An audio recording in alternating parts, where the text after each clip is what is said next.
such a thing as a fishing tournament? When did you first hear of fishing tournaments?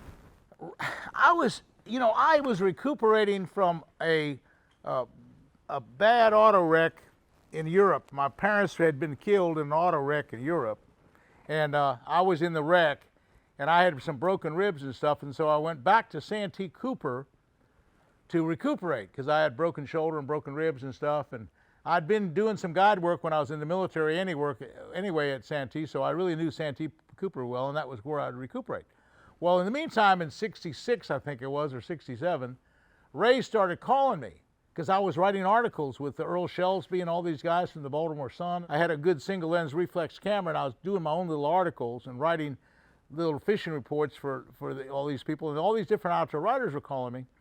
Well, Ray had heard about me. I was like the big phenom. I was trying to guarantee 8-pound bass at Santee Cooper, and I was catching a lot of 8-pound bass at Santee Cooper. And this was in the mid-'60s. So anyway, Ray would call, and he'd say, we're planning a big tournament. We're going to go to like Beaver Lake, Arkansas. And I said, what size are the fish, Ray? He said, oh man, some of them are 2 and 3 pounds. I said, 2 and 3 pounds, we throw those back. I'm after 8-pound fish. I don't want to fool with your tournaments. So he calls me about 10 different times, and every time I blew him off. I just said, this is a fluky deal. That's not going to work. And who wants to catch a 2-pound bass? And so I said, I want to catch 8-pound bass. That's all I want to do is catch a big trophy bass.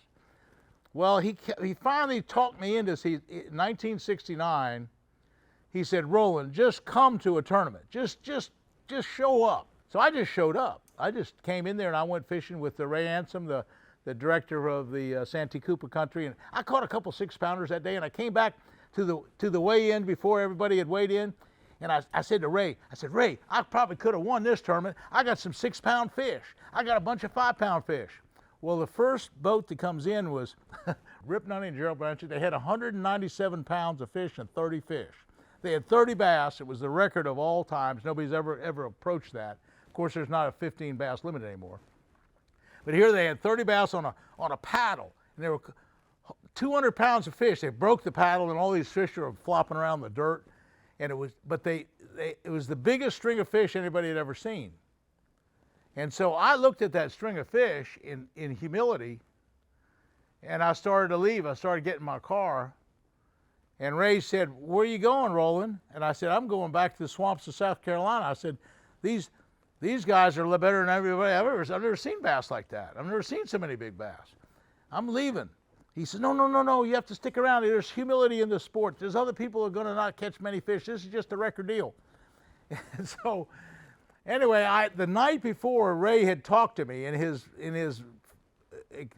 expressed way, and I'd given him $100 and became the second life member behind Don Butler. Don Butler was the first life member that he ever had. I was the second life member he ever had. I gave him $100, but I wasn't even a member of Bass at that point. I just became a life member because he talked me into it. He's so good. So anyway, he talked me into staying. And the second string that came in, I saw Dance come in with 81 pounds, and I saw Blake Honeycutt, who actually won the tournament. He had an 80-pound stringer.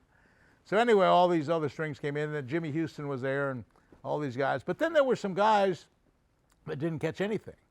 And so that made me feel a lot better. I said, maybe there's some hope after all. And that was the first tournament I ever saw, and I almost left, and it almost ruined my tournament career just seeing those monster strings, because I didn't think it was so intimidating. I was so intimidated knowing that I've never seen a string like that. And so, but anyway, it worked out. Actually, he taught me into actually competing in the next tournament. It was January or February of 1970. And so I went to Toledo Bend, and I came in second. I came in second in that first tournament. Then the second tournament was at Lake Seminole.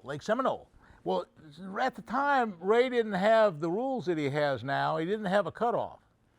And so I decided to go over there. It was February, and I didn't have any guide trips, so I spent almost a month on Lake Seminole. And I found all these spawning fish, and I had this little bitty boat, this little bomber boat. I didn't have a Ranger at the time, a little bitty boat. It had a little 80 on it, and I'd pull it over beaver dams, and I would find way back in the sticks, and I found enough spawning fish where I won the tournament.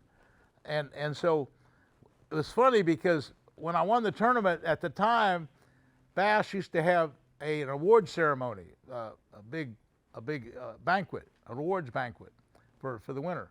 And so he introduced me as the winner for Lake Seminole in 1970. He says, Roland, tell us your secret for winning the tournament. And like a dummy, I didn't realize that the cutoff was a big deal. I said, well, because you don't have any cutoff, I fished for a whole month and I found all these fish. Well, that was the Roland rule number one, because right after that he established a 3-day cutoff, a 3-day warm-up, you know, and couldn't fish for a whole month and get ready. That was the first of the Roland rules, I think. But I really started my career right then in 1970. But I was an accomplished fisherman. At that point, I was giving up a good guide business, and it was quite lucrative at the time. And I getting into that tournament fishing, but that was lucrative as well. I remember I won an amazing $5,000 at Lake Seminole tournament. That was a lot of money, $5,000 in 1970. Wow, that was big money. That was big money. I beat about 150 other anglers, and I won $5,000. Woo!